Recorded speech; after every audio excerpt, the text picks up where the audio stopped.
will show you how to replace the water filter. First, remove the water filter cover of the unit.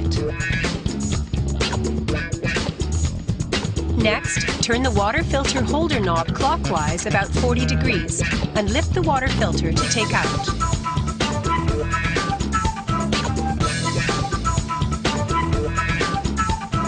Insert 2 O-rings into the bottom of the new water filter. Check the mounting position well and insert the filter firmly. Then put the filter holder back and lock.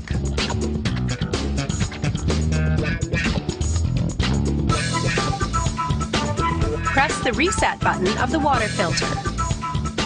Filter reset.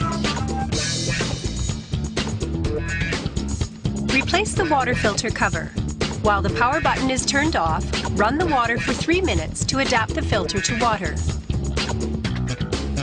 Please be sure to use our genuine water filter for replacement, as other filters may cause problems.